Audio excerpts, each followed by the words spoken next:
Happy Wednesday. I hope all has been going well for you today. I've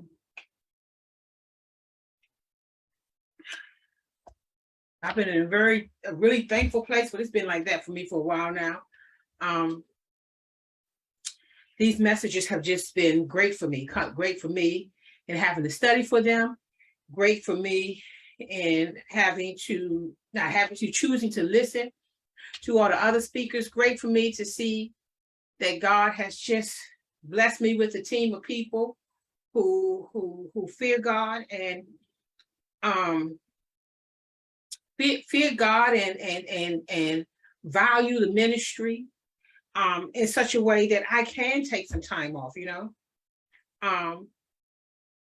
and know that it's going to be okay. That's a big deal. That's like leaving your kids at home and going on vacation, right? And you just hoping when you get back, they haven't turned up too badly. So I'm very thankful. I just put all that in the category of what it means to let go and let God, and to really, really surrender. So tonight we will be talking about Children of Promise Part 2. If you didn't listen to Part 1, I need to pull up something real quick. So sorry if it feels a bit distracting. There we go. It's just important that we listen and we grow and we get these things that God is trying to give us, because they're going to mean something to you. It's going to mean something to me. Really, really, really mean something, but you'll get all that. You'll get all that. So hopefully you tuned into Children of Promise Part 1. This is Part 2. And part of what I want you to think about is something that the speaker, the teacher before me was our brother Dave Thompson. And he said he asked himself this question: why can't I have a divine attitude? And what's going on with my responses that I'm just not able to. He wasn't talking about himself only. He was making a point of the importance of being able to hear divine messages and then follow these divine messages. Now, what's the truth? We all know, for any of us that read this word, this is what we know. An angel didn't come down and change anything. It was already there. But as time goes on, the reason why the Bible doesn't get old, because we go from new mercies to new mercies, and then we learn more. The more we surrender, the more that we learn. And so sometimes you can look in the Bible. Gail and I talk about this all the time, and how, that's been there all along. So that's how I feel about this message. This has been there all along, but it's very useful, and it's time that we walk in what we say that we want. That's another point that Brother Dave Thompson left off. He talked about desire. And, I may have said it this way.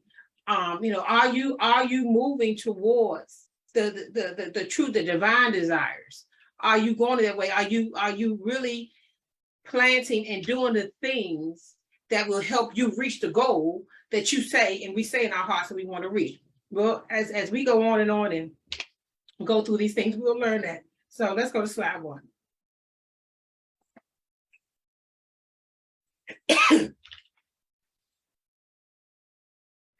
Children of Promise, read it with me.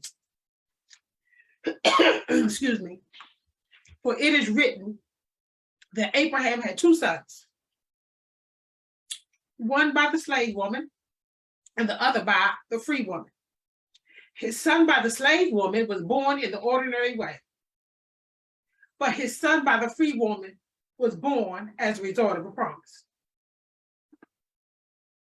I want you to get that in your spirit, because that's the big point. But listen to this, verse 24. These things may be taken figuratively, for the women represent 2 covenants. One covenant is from Mount Sinai and bears children who are to be slaves. This is Hagar. Now, Hagar stands for Mount Sinai in Arabia and corresponds to the present city of Jerusalem, because she is in slavery with her children. But the Jerusalem that is from above is free. and she is our mother. Verse 28. Now you brothers, like Isaac, are children of promise. At that time, the son born in the ordinary way persecuted the son born by the power of the Spirit. It is the same now. But what does the scripture say? Excuse me. Get rid of the slave woman and her son. For the slave woman's son will never, listen to this carefully, will never share in the inheritance with the free woman's son. Therefore, brothers, we are not children of the slave woman, but of the free woman. Now, let's take that down. Let me elaborate on that a bit. So the one thing he said in this was that these two lives that he's using to make a point, he said they represent two covenants, two agreements. Two agreements. And he said the first agreement, the first covenant, the people who still sold out to that are not free. But the people who are born of the Spirit, who allow themselves to be born of the Spirit, they are those of the free woman. And he said one will never inherit the other. So how do I want to bring that to us in this 21st century? Conversation, community, God-centered community. What he's saying to them is, unless you break your agreement with an old way, because it's the same God. It wasn't a new God. It was the same God. But and this is what I said on Sunday. Why is it that it takes us so long at times? Why Duran said this years ago, it has taken me this long to really get in my heart. He said this, he said, how is it that Paul, once he had that encounter with Christ, he no longer killed Christians? Can change be just like that? It didn't say he no longer made mistakes. We're not talking about that. We're talking about that thing that he believed was right. How did he just switch it like that? And just never did it again. And back then, I would say, that's what I want. But the truth is, I wasn't sold out to that. Because there was still some things I believed was okay. And what I mean by that is not that whether they're okay, right or wrong, because it's not good to judge things that way, because sometimes God does things that just look wrong to us. Okay, so it wasn't about it being right or wrong. It is about that I still believe that a particular way worked. Still have value in it. You still believe what? Listen, when you argue with each other, I know right now it's impulse, but you believe it works. I'll tell you a big thing that I changed, a big thing. And that was, I could be in a conversation with someone and I could get so excited about what I needed to say that I'll just keep talking. And so I could, and just enforce my way into the space to be the person speaking. And so that change, that's how I know this stuff is real, because I don't do that. I so don't do that, but I didn't just stop doing that. I had to have my mind renewed about so many reasons why what I'm saying, I don't behave like what I'm saying is so much more important than what somebody else is saying. I don't. Even there's no position. I just don't do that. That was part of what I had to change. And then, so I find myself, I don't care. I was on the phone with a repair person and I was saying something and he started talking and just trying to get across. And this is why I said, oh, excuse me, go ahead. And I'm saying this for a reason. I had to go from go ahead in a not so sincere way, go ahead, to really, really, there is no offense. Okay, go ahead.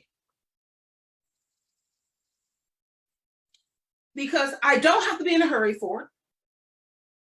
I just, some things fell off that I can't even remember. But I can tell you this. I learned that, Jill, what are you doing?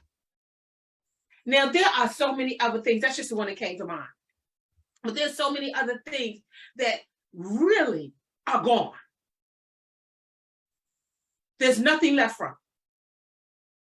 See, also, I'm not in a hurry to prove myself. I'm not in a hurry to show myself. I'm not in a hurry to give someone some information as if I don't give it to them, their world is going to be turned upside down. And I'm not saying that it ain't the right time for God to be telling somebody, you need to listen right now. But I'm telling you that I'm not the one in control of that anymore. So I can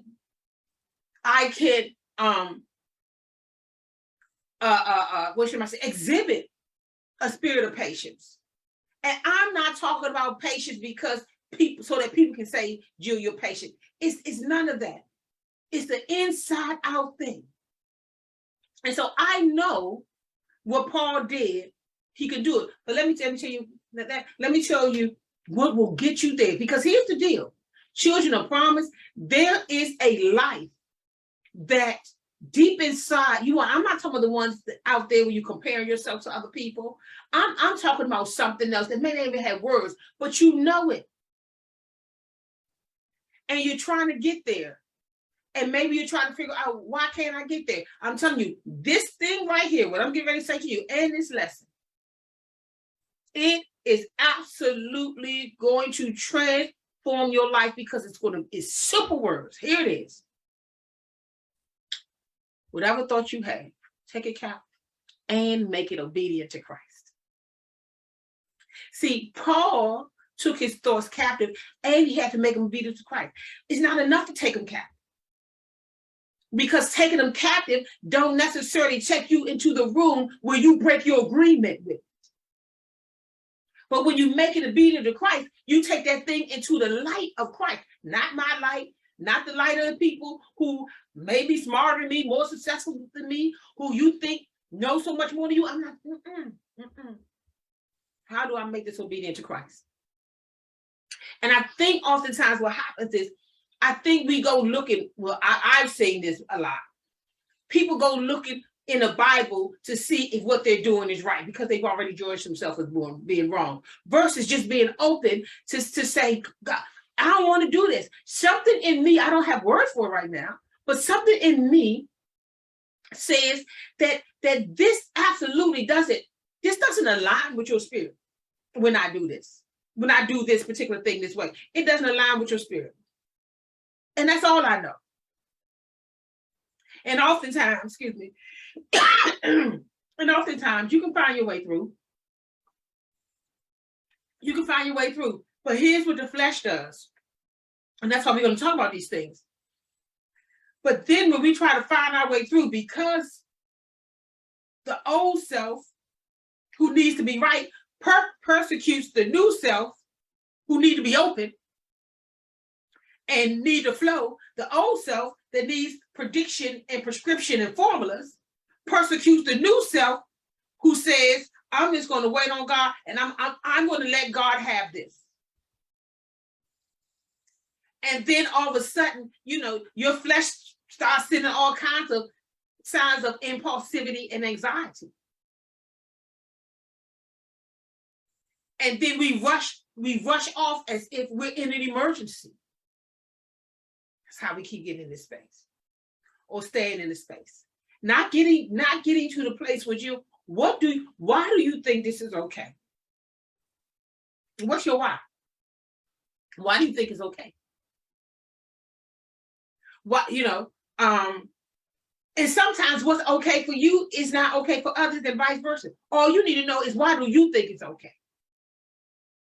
Defend your logic, defend your philosophy. I'm just telling you, defend God. I'm not telling you to argue with people. I'm just telling you, know why you believe what you believe. Why you where you are.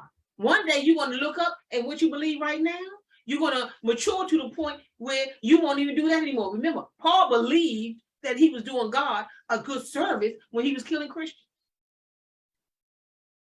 So when we mature, spirit go through spiritual maturity, one of the things that crashes our progress in the spirit is that when we get to the place we look back at something and say, no,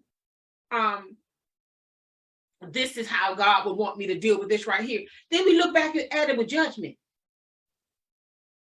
All this time I messed up. No, all this time you was wrong. I tell people all the time, listen, you used to wear diapers, you used to poop on yourself. You don't do that anymore. Hopefully you're not looking back at your two-year-old, some of y'all was 5 or 10, when your older self, when you was having a situation, and then and when it felt messy, it smelled messy, other people saw, and then look back and judge it. This is how we do in the spirit. Because remember, we are adult children. We are adult children in this process. But let me keep going. So remember, what did he say? There are 2 covenants. I want you to hear that. They represented 2 covenants. And they represented, and he said, as long as you listen. Let me see if I'm moving too fast. Let me see for a minute. Okay, listen. Part of the issue here in Galatians, in terms of what Paul was dealing with, always remember that the author was speaking to a certain audience, and that audience was familiar with the words and the terms that he was using. Even if we are unfamiliar, they were not unfamiliar, because he was not trying to speak things to them that they did not understand. And so one of the things that was going on during that time, especially with Paul, is that there were people who were saying that the Gentiles could not be included unless they were circumcised, unless they did that particular thing, and unless they did something to their flesh. And what Paul was trying to get them to is what Jesus said is the must. You must be born again. See, some of us say, are you saved? No. It's bigger than that. That ain't enough. You must be born again. Being delivered is not enough. How do you know that? Because you're going to be getting delivered for more than one thing. When Jesus was talking to Nicodemus and Paul talking to these other people, these were people who already understood that God was a great deliverer when he used Moses to do it. Every time they celebrated Passover, they did Passover, and they celebrated that. They was doing that in remembrance of God's deliverance. Being saved from the Egyptians. So what you get to see is just being saved did not get them into the room that God is trying to get the children of promise into the room. So now God and Paul uses these terms to help them see that there's 2 spaces here. One is ordinary and earthly. One is from above and spiritual. And because they were tied to that old way of thinking, them knowing God as a great deliverer did not get them where Christ wanted them to be. Okay, so let's go to slide 2. There we go. Let's read this together. Now, there was a certain man among the Pharisees named Nicodemus, a ruler, a member of the Sanhedrin among the Jews, who came to Jesus at night and said to him, Rabbi, teacher, we know without any doubt that you have come from God as a teacher. For no one can do these signs, these wonders, these attesting miracles that you do unless God is with him. Jesus answered, Jesus answered him, I assure you and most solemnly say to you, unless a person is born again, reborn from above, spiritually transformed, renewed, sanctified, he cannot ever see and experience the kingdom of God. Now, I want you to hear that. Soak that in. He is telling, take that down. He is telling Nicodemus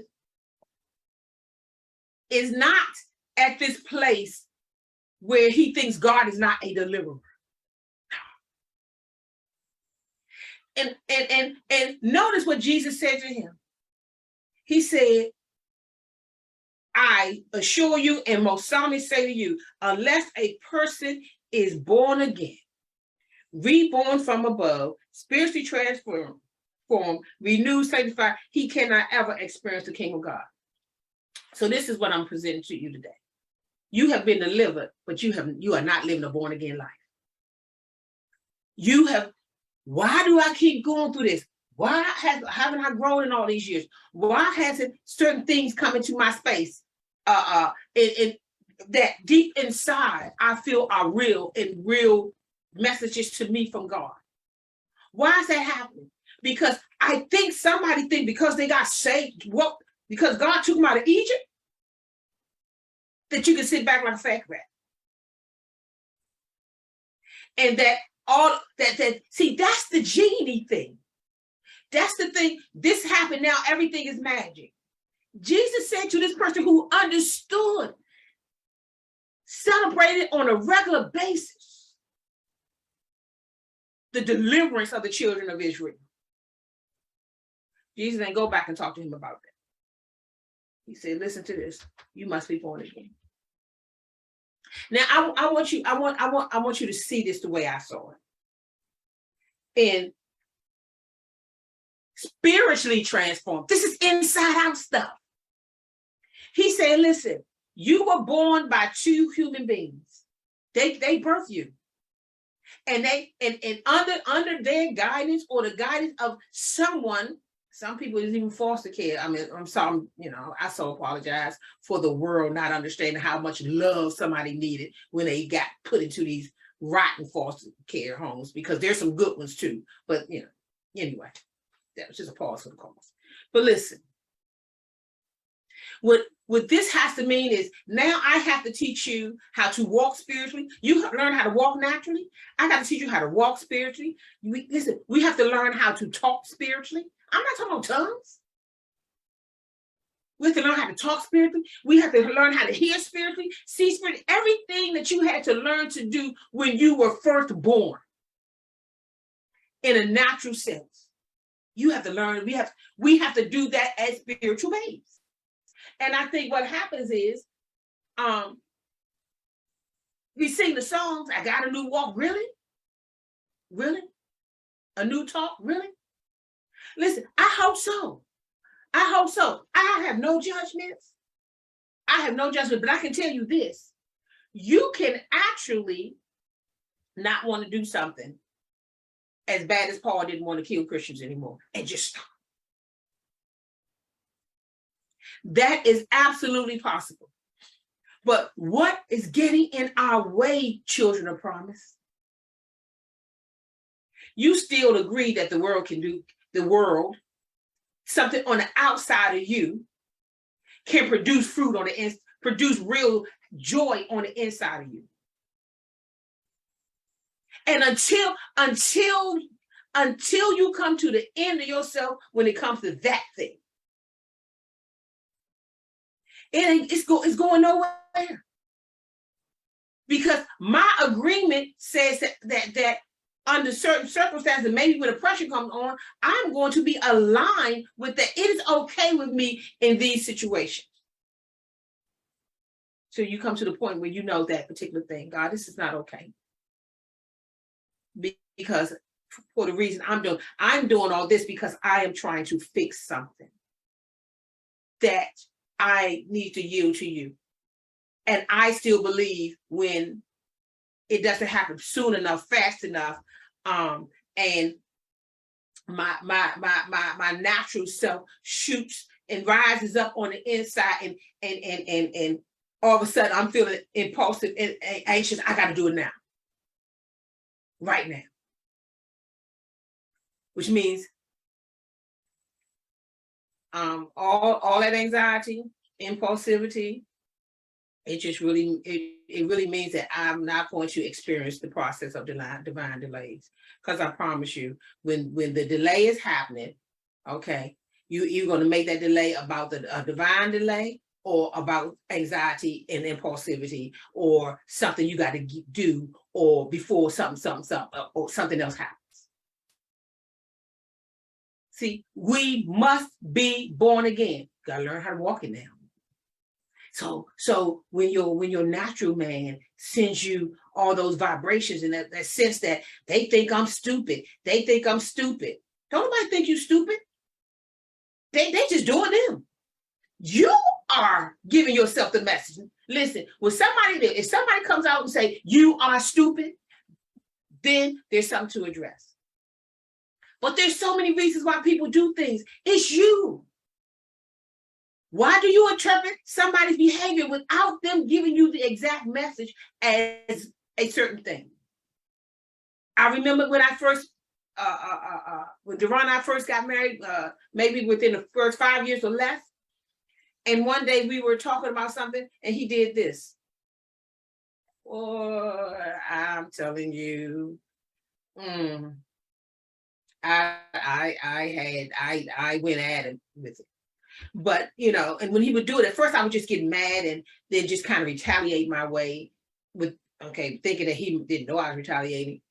And then when I grew closer to trusting God with me, trusting God to be vulnerable, and I found words and I said, I don't like it when you do this. And I had to go back to a moment of hurt in my life. And I said, I felt like my mother dismissed me.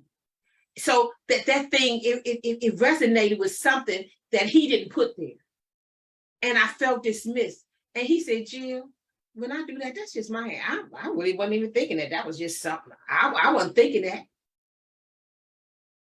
But I was. And until I let him tell me that gesture by somebody, it may have been gone about your business. But why do I say that makes me feel small? What's small about that? Why do you feel small? See, all of that is us, right? And so until I addressed it, until I went into the room with these things, until I was really vulnerable in the space of the truth and in the space of other people, especially those people who I wanted to accuse of doing things. Another big deal that happened, and I'm saying that these are the kind of things that released me from a prison. Another big deal was not because I just didn't have words. I only knew what I saw in the natural realm, and the Spirit of God was teaching me in this new birth process how to handle these things and to see these things not just from my natural sense and those assumptions, but from the place of God. And so I remember, and I thank God for communication, and I thank God that Deron was able to grew himself, and we were able to talk. And so I remember I would say, this was huge for me. You're disrespecting me. And all I knew is I felt disrespected. And then I would say, so one day, on one of them days, he said, Jill, tell me what I'm doing. Because you obviously want me to stop doing something, but you're not telling me what to stop doing. I don't even know what to change. And because it was just absolutely true, and I wasn't willing to lie and get to that, but still, I had to deal with the fact, okay, so am I going to spend the rest, we've been married over 30 years now, was I going to spend the next 30 years of my life saying you disrespect me and never giving him an opportunity to help me feel better in whatever area I was feeling bad? He said to this, Jill, what can I do with that? What instruction is in that? Tell me what I did. And that made me have to sit. Listen, I'm telling you, here's the breakthrough. Here's out of the prison, out of the chains may still be on you, still chained or connected to this flesh and this earthly self, but your mind is free. Your spirit is free. So even if you got something going on with your natural self, you can still walk in the power of the spirit. This is what I'm talking about. And so having to stop and say, I do not get to make you think that you can be so responsible for my feelings in the way as if you can feel in the way I feel. I told somebody, just an example the other day, if somebody slaps you, my face don't sting. So no matter how much you tell me about how bad it was that you were slapped, my face is not going to sting. I am not going to be in the pain that you are in at that moment. I can relate to some degree. Sure I can. But what happens is somebody wants somebody to be so accurate at times that you want someone to never make you feel that way again. When no one is really making you feel that way, they are touching something. And until I stop to see what is Deron's touching, what's being touched, why am I enraged? What's really fueling all that fire? You know, I've shared with you all 2019, 2020, big old breakthroughs. Because I asked this question, Jill, why are you angry? See, every time something would happen and that thing would surge through me, I would just stop and say, what's that about? Because those feelings are messages, and they are divine messages. But rather than take the divine message, we accuse people of being more responsible for the way we feel than we do. Especially if it's an old wound. I'm trying to tell you how to break free. How to live as children of promise, how to receive as children of promise, how to pray like children of promise, most of all, how to trust like children of promise. But all of these things that I'm talking about right now, they are in the way. They're in the way. So Jesus said to Nicodemus, you must be born again. You must let me renew all those areas. You must let me birth that area that was birthed by the world, birthed in a world, by the world in a way where it left fruit of anxiety and agitation and fear and neglect. And you have to let that area be born again. You have to let heaven rule that area. That's what it means to be born again. You have to take those old thoughts, put them in the light of Christ, and then let Christ show you. Who was Christ for real? The revealer? What did Christ do? He came to reveal to us what is the way of God. We say, Jesus is the way, the truth, and life. Yeah, what way is that? He came to show you the way. He came from there so he can show you what life is like there so that we can be transformed right here. Right here. But you must be born again, and we must agree.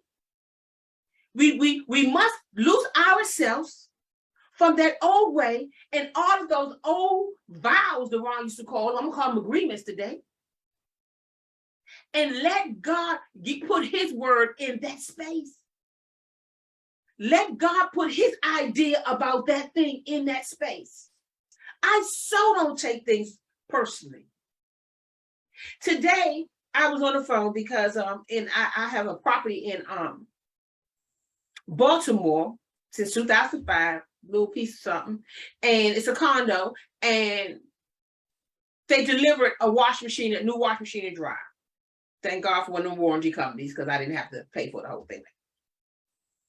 So there was some kind of mix up, and when I spoke to where someone said, oh, I'm going to deliver it, but I'm not going to install it. Well, my experience has been when you deliver it, you install it and install it, and then you remove and dispose of the old unit.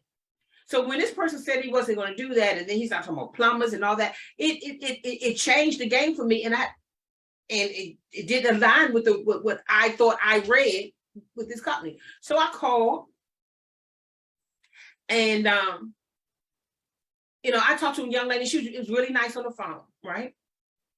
And so at some point when it was done, I said, that sounds like a plan. It wasn't done. She was talking, and we was kind of transitioned out. And I said, that sounds like a plan. But I don't know. I think I feel that she misunderstood, because she said this, what you say? Now, of course, I didn't see no neck because it was on the phone, but I did hear the voice. She said, what you say? I said, oh, I said that sounds like a plan. I said, okay. See, a long time ago, my allegiance to the street, world, whatever you call it, who you talking to like that?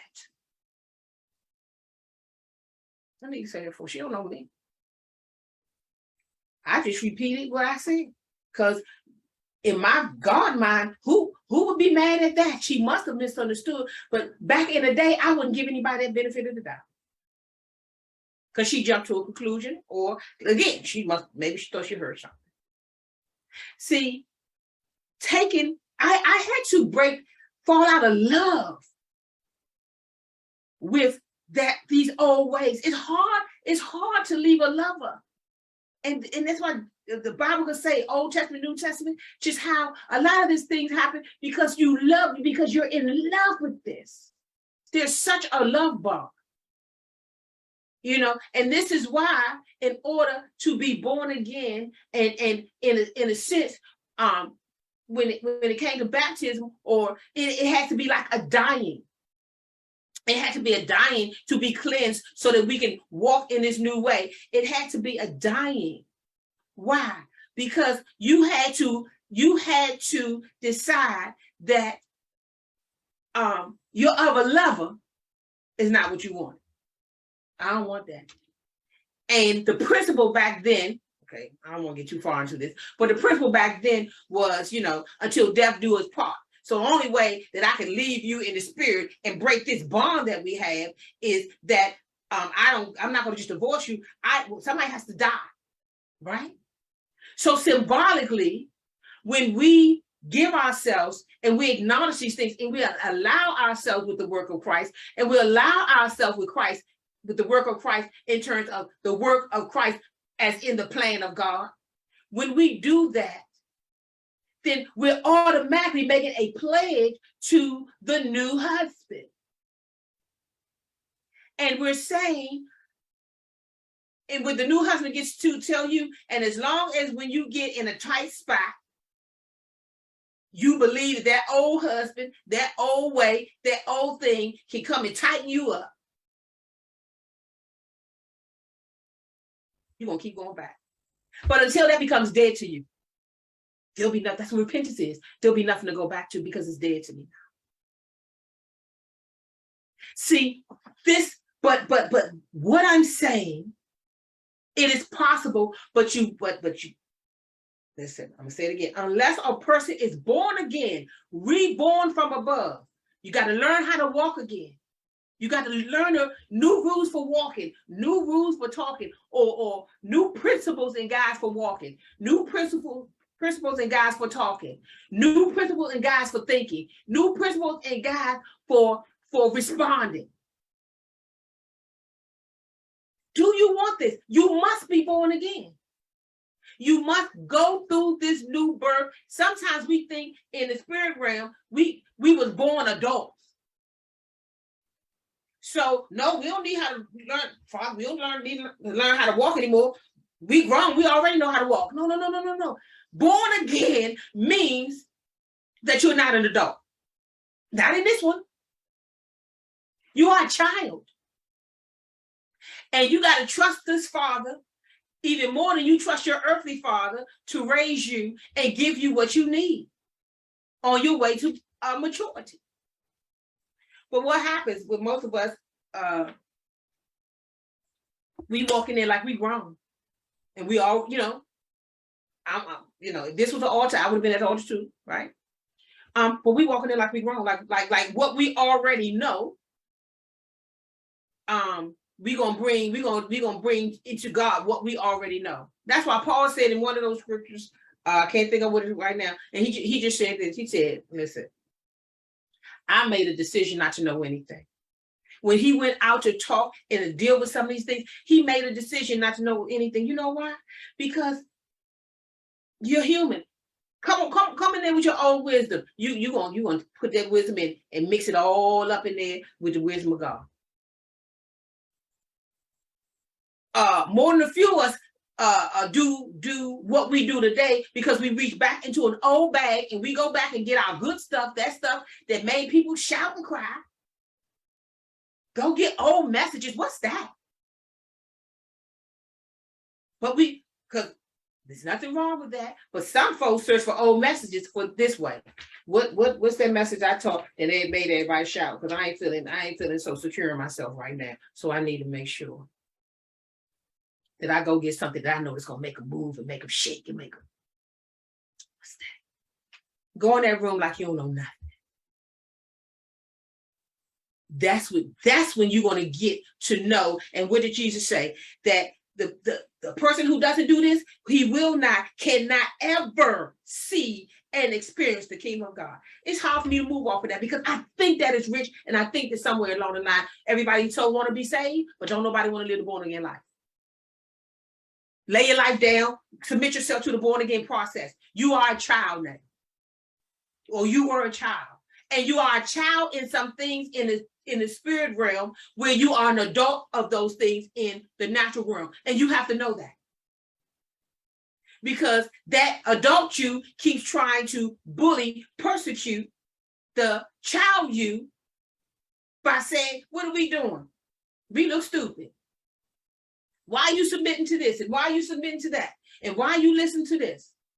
You got this degree. You've done all this in your life. What does that mean when it comes to a whole new experience? It's a whole new experience. Anyway, unless a person is born again. Come on now. I'm trying to get us to the place where hallelujah is not just what we say, it's what we live in. It is the paradise, the safe place of the spirit. So listen, unless you are born again, you are not going to experience. Come on, try to experience it from the outside in. You can do that. But with Yeshua, Jesus said, unless you are spiritually transformed on the inside, in your mind and your wills and your emotions, in your soul, unless you are spiritually transformed. I ain't talking about turn up. I ain't talking about losing weight. Unless you are spiritually born again, born from above, whole new life. Whole new life, but you're a child, man. And God knows that.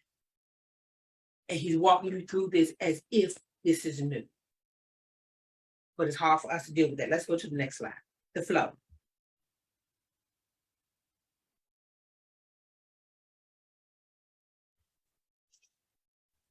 The flow says, it is time for whatever your name is, right?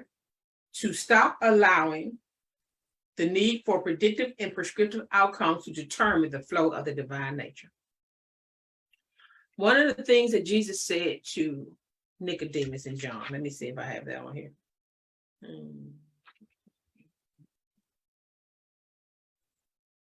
I'll get to it. That he said, he told him about the way of the spirit. And he said to them, you can take that down. And he said to them that the spirit was like the wind in the same John 3, right? And when Nicodemus seemed to be just a little bit confused, Jesus said, the spirit is like the wind. You don't know where it's coming, where it's moving, where it's going, where it came from. So I want you to hear this when I say it's time to stop allowing the need for predictive and prescriptive outcomes to determine the flow of the spirit. Because the thing about the spirit is that you can't predict it. That's what he meant when he said the wind. You can't predict the wind. and you can't control the wind.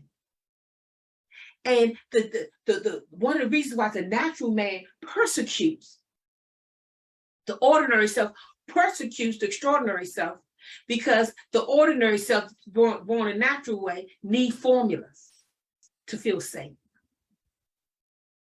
need rules to feel safe, need something on the outside to say, do these 10 things and I'm gonna clap for you. And then you get a reward. Where God has rewards too, it's just not measured that way. And so we kind of look for ways to measure our progress in God the way we measure our progress in a natural sense. So when Jesus said to Nicodemus, the spirit, being born of the spirit is like the wind. He's saying it's not predicted. You can't predict it. Can't control it. So if we look at this in another way with Jesus, that's why we have to learn not to just walk. Now we got to learn to walk by faith. And what is faith? Things not seen. No formulas. You can't see it. And folks, and this is what the Jews was doing as well. They kept trying to lock something down. And God was trying to tell them the spirit doesn't work that way. The spirit, you can't box it in that way. It's like some people, you want God to say something, or you want to hear something that God said, and you want it to be that way forever. And God said, it doesn't work this way. You got to trust me. But the reason why it's difficult at times to trust, because the natural man gets really anxious when it doesn't have clear instructions that you can predict. This is why doctors can feel so confident in medicine in one sense, but not as confident in the holistic side, because the formulas aren't there. The math, they're not there in a sure way. Now, I think some of that is happening now, but when it first came on, it was like, oh, no, because we don't understand this. You know what it really saying? There's no formula. There is no formula for us to follow. And we're lost without our formulas. And God said, in the spiritual realm, I can tell you how to be healed without formulas. I can tell you to eat better. I can tell you to forgive. I can tell, all of those things that have made people sick and have made those wonderful people, because my daughter's a doctor, right? Those wonderful people who learned this way. Get to a point where it's like, okay, well, I'm not sure what to do about that. So listen, what did I say? It's time for you to stop allowing your need for predictive and prescriptive outcomes to determine the flow of the spirit. Listen, this is a new world, a new life. And it's not just new because you receive new, it's new because the whole concept of God, the things that matter in the world may not matter in the spirit. Jesus could the book of John could say, 1 John, one of them could say that the poor are rich. That's the opposite. We're like, not in my world, and blessed are the poor in spirit. What? Who's blessed, poor? Blessed? How do you put those two things together? Because this is a new world with ideas that are real and progressive, sustainable, sustaining, but the prediction in the prescriptive way, which I call formulas. They don't let you get this without a little bit of being a little nervous. Let's go to the next scripture. The next slide, divine self.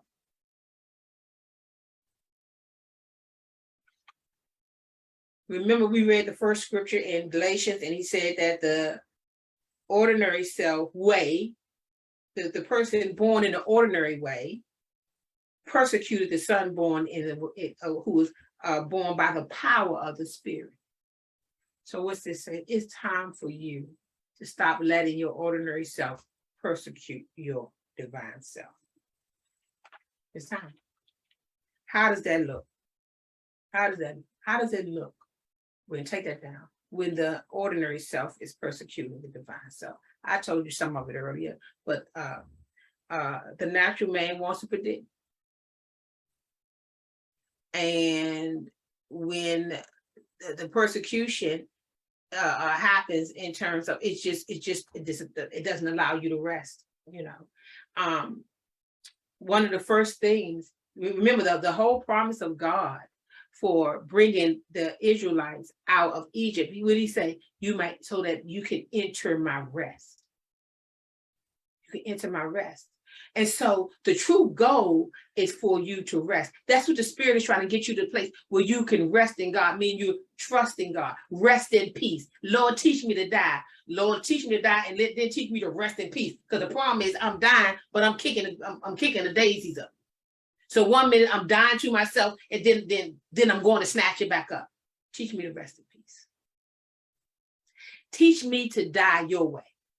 See, when we think about teaching me to die the earth way, all of it is negative, or it feels bad.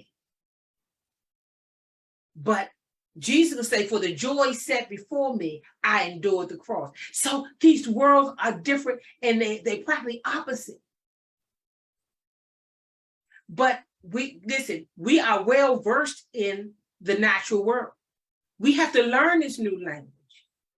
We have to take those old thoughts, make them obedient to Christ, and allow the spiritual transformation to take place. It says, so the natural man wants to predict and control to feel safe. Natural man is not going to like the spiritual situation. We like to control and predict, not because we want to be bad people, but because we don't feel safe. So right when you're about to wait and try to trust God for something inside out something, and you can't get the prediction and the formula thing going, guess what your flesh that you attach to this other part of you, this what some will call it sinful nature, I'm just gonna call it your natural man. Guess what? That's your senses start sitting all kinds of anxieties and feelings. And so guess what? Now you ready in the spirit to trust God, to die to an old way, but you have to trust God, which means you don't have all the information right now, and that flesh that you're still attached to won't let you rest in peace. That's the persecution. Paul says this way, listen, here's the good that I want to do, but I can't seem to do it. I can't seem to do the good that I want to do. And he said, he talking about how this wretched man, and he's talking about, what am I going to do with this flesh? This flesh, the mind of this flesh that persecutes the mind of Christ. The mind born out of Southeast DC jail, whatever your experiences and your background was, could have been born in the best place, but still could have had two, parents who did not know how to deal with some parts of you. So what do I do with that? Because I also have a mind that comes with my spiritual rebirth. And I gotta let one go. But they both talking at the same time. What did God say? Just take that thought, just slow down. Rest. That natural man, know that when you in that space and all that's happening, somebody, what? They gonna know that that's the natural man saying, if I sit back and don't do anything, this person will think that I'm this, or they're gonna take advantage of me. The bottom line is that natural man does not feel safe. So it's not that you want to be horrible. Oftentimes you just don't feel safe.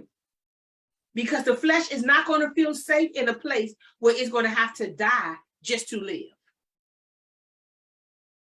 And until you take your flesh through this teach me to die mindset of surrender with God enough times, your flesh won't know that on the other side of a divine delay is a wonderful promise, and actually what you really needed versus what you thought you needed. But your natural man is just not going to cooperate with that. Until, like anybody else, until you go through and you make these choices enough times where your natural man gets to see, okay, this is not that bad. Okay, now I see there's a reward in waiting. There's a reward in surrendering. There's a reward in not clapping back the world way. There's a reward in clapping back God's way. How did God clap back at the devil? You know what he did? He gave you a second chance. What do you call it? What did Nicodemus say? Let me go to the next slide, because I'm going in there. Let's go to the next slide. Second chances. Got a little typo in there, but don't worry about it. Second chances. Listen to this. We already read this before. Now there was a certain man, and the Pharisees, Nicodemus. We read that at the top. So let's go to the second paragraph. Nicodemus said to him, "How can a man be born when he is old? He cannot enter his mother's womb a second time and be born, can he?" And Jesus answered, "I assure you, and most solemnly say to you, unless you are born of water and the Spirit, he cannot enter the kingdom of God." Listen, this is your real second chance. That which is born of the flesh is flesh. The physical is merely physical. And that which is born of the Spirit is spirit. And I think, let's take it. I think, when I sat with this, is that we read this, but I don't know if we really embrace God saying born again in the sense that I'm gonna have to teach you how to walk now in the Spirit. Just have to talk. I'm gonna have to teach you how to do those things. I put on one of my notes, born again of the Spirit means that I need to learn to walk by faith, talk by faith, and see possibility. I have to teach you how to do it. Because your natural man is meant by just the way that it's structured to see danger, to save yourself from becoming extinct. So, but the born again of the Spirit means that I need to learn to walk by faith, talk by faith, and see possibility. I use my eyes. My eyes have to be, I need to lose eyes of the flesh and allow the eyes of the Spirit, this whole born again process. I need to learn how to see. I know how to see natural, but I hope you all are getting this. Listen, one statement carried this whole message. You must be born again. You must allow new birth. But I'm challenging you today, see this as a second chance. Listen, here's the biggest second chance you've ever gotten. The biggest second chance we've ever gotten is God knowing that you cannot get to where I want you to be without me controlling you.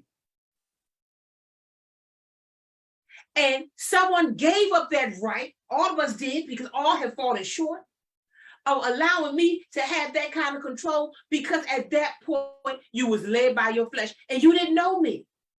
So I came to earth in the flesh to give someone an opportunity to see me so they can write about it, so you can read about it, so together you can live it out.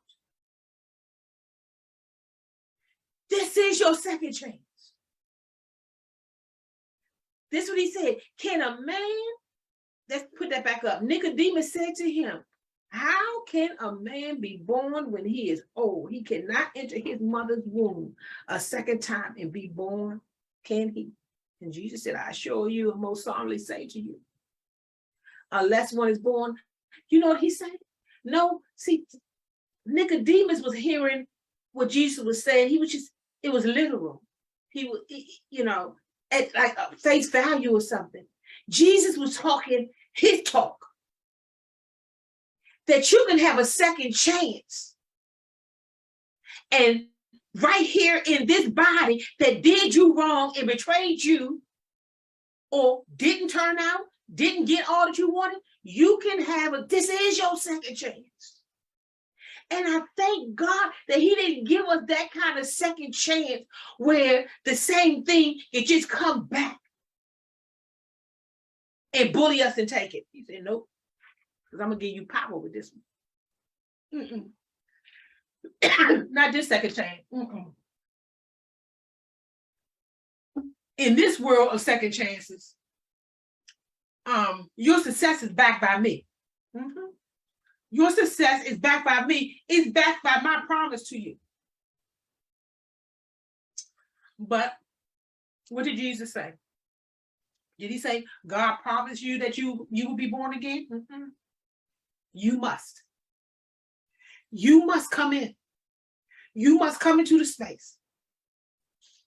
And in my heart of hearts, I think sometimes we think, oh, am I saved? Are you saved? You're going to be delivered by a whole bunch of things. But are you allowing yourself to be the children of promise?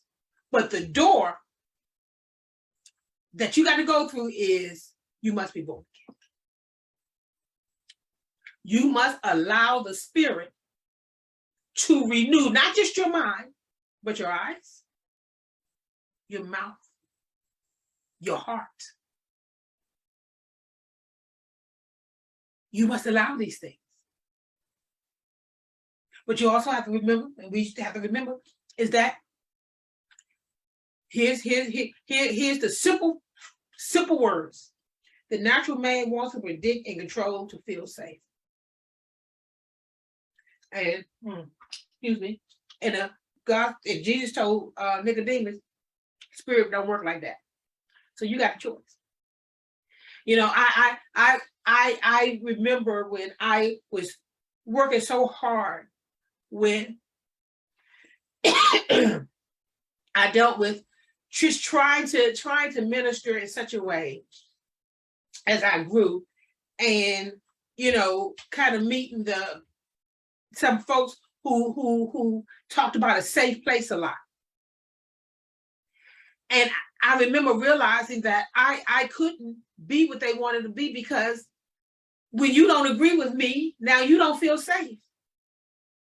But I'm not going to change what I believe to make you feel safe. What's my point right here? God has promised to be your refuge. But the natural man wants to predict and control to feel safe. And when you can't go and tell people even exactly what they want to hear, because you lay by the Spirit, and you can't go in and promise people things, because that is the work of the Spirit. You can only tell them what God promises. In general, you can't even say that promise is what God is going to do in their lives. We all just have to trust God. And I've seen the confusion that happens when someone wants this the really safe place, but they want to be very, very, very sure that you'll never hurt their feelings. I did this. This is one of those other things. Transformations, old ways that I had to let go of. Because in the old mindset of safe place and vulnerabilities and insecurities when I first got married, if Deron didn't say something just the way I needed to hear it, because if my feelings got hurt a little bit, I felt unsafe. Didn't run back in the hole, Jill. So now, whether he know it or not, what I'm pushing for in my relationship, in terms of you disrespecting me, you do, and all of these accusations, is I am trying to make him the person who can make my place as safe as God. And it was not true. And I could not love when I tried to get a human being to be with me, to never be human in the way where he missed the mark.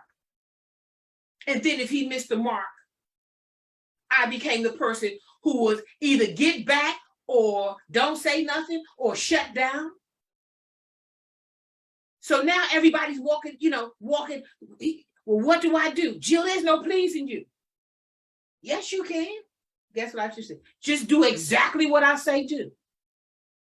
And even when he tried to do exactly what I said do, I still wasn't satisfied. You know why? Because he wasn't me. And some of those other thoughts and instructions he never had. And so then when he brought it back, then why didn't you do this? Well, Jill, you didn't tell me that. Do I have to tell you everything? It's insanity. It's insanity. Because the natural man wants to control in order to feel safe. And we keep going from human being to human being, to person, trying not to feel something we have felt before that makes us say we feel small, we feel disrespected, we feel this. And we want human beings to be that accurate. Not so. Not so. And I couldn't love a human being like a human being until I took that thought captive. I made it obedient to Christ. And I had to ask myself, Jill, what do you really want? What do you want? See, now I can do it because making that thought obedient to Christ, I get to say this. Be anxious for no thing. No thing. You say nothing, listen to this. No thing. Be anxious for no thing, but by prayer and petition with thanksgiving. Make your specific request known to God. There it is right there, God. I'm not making my specific request known to you. I was trying to do some Jedi mind trick stuff on the Ron to get him to read my mind because it was too much for me to say out loud. And I wanted him to guess it. A mess, a mess, a mess. But now your God said this to you. Children of promise. You feeling anxious about something? By prayer and petition. Your flesh getting you all disturbed and out of sorts because you got a thought that you haven't taken captive. That you haven't spoken out. So I write in my journal because I gotta get this stuff out. Because if I don't get it out, it's going to start I'm start following something. Going into a direction that I really don't want to go into. So listen, it's your second chance. Nicodemus said, can a woman, he cannot enter his mother's womb a second time and be born again. This is what God would say to you. For men, all this is impossible. But for me, all things are possible. You want a second chance? You're probably in your second chance right now. And your old self is persecuting and robbing your new self of the satisfaction, the love, the peace, the patience, the kindness, all of those things that you really want. You know you want them because you give them. You want them from other people. Yeah, you do. Mm-hmm. And your old self, because it came from trouble, doesn't feel safe. It's just trying to feel safe. And I'm saying to you, in this other world, in this place of being born again, it is safe because it is guarded by the highest authority. And that authority is saying to you, I got a couple of things to teach you now. And I want you to trust me. I got to teach you some things. But you need divine intervention. You got to let me intervene. And I am not going to kick your doors down. You're going to open the door for me. When I knock, you have to open the door. You need divine intervention. How did Abraham and Sarah get in the situation they were in with Ishmael? How did they get in that situation? What did they do? They tried to fix something They wanted children. They had a desire. And they tried to fix it without divine intervention. Is that what you're doing? Is that what's going on? It says Abraham and Sarah tried having a son by human means, apart from divine intervention. Are you allowing divine intervention when it comes to your children? When it comes to you? When it comes to your job? When it comes to your relationships? Or are you trying to get these things by human means? One of the apostles said this: how is it that you started in the spirit and now you're trying to attain these things by the flesh? Well, because as long as we are attached to this body, there is something that is connected to us that when it feels unsafe, it just panics. And God said, you don't have to panic. Enter my rest. Trust me. Trust me. I have promised you something, and I'm going to fulfill it. Enter my rest. Come to me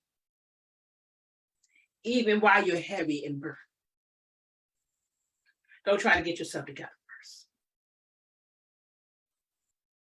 because you're going to keep trying to get things fix that by human means. Everybody that's listening right now, God is offering you a second chance. Not just to be saved, but to be born again. And to lay to rest all of those things, the good, the bad, and the ugly, so that he can give you the best, the better, and the beautiful. He's waiting for you. He's waiting for you. I hope you answer that call today. Father,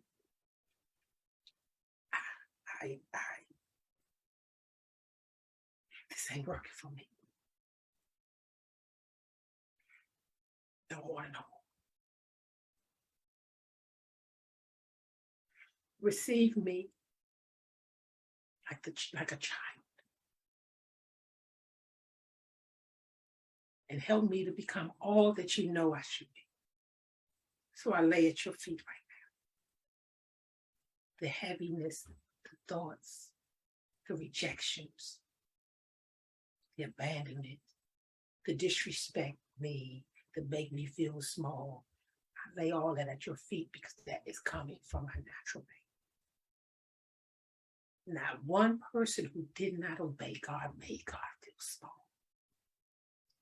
Not one person who did not give God what he deserved made God feel small. I didn't say they didn't make him mad. I said they didn't make him feel small. And your divine self is a self that is born of that very same God with that very same spirit. And people will be able to do all kinds of things, but the prison doors will never be locked. The shackles will never be locked, even if they try to put from the earthly side. On the spiritual side, you cannot cage your spirit. You cannot. Try it. Have you ever put the wind in a prison cell and it stayed? When you're born of the spirit, can't nobody put you in no prison. They have to get you to agree with the fact, or whatever they're saying. Let's break those today. Amen. Amen. Let's give God some praise. Listen, I am very thankful for all that God has done, and I pray that this particular lesson today has found you somewhere, so that you can not just get to your best life, but your best spiritual life, not your best fleshly life, your best spiritual life. Because what is on the inside, it will manifest on the outside. And if it's best here, it will be best on the outside in due time.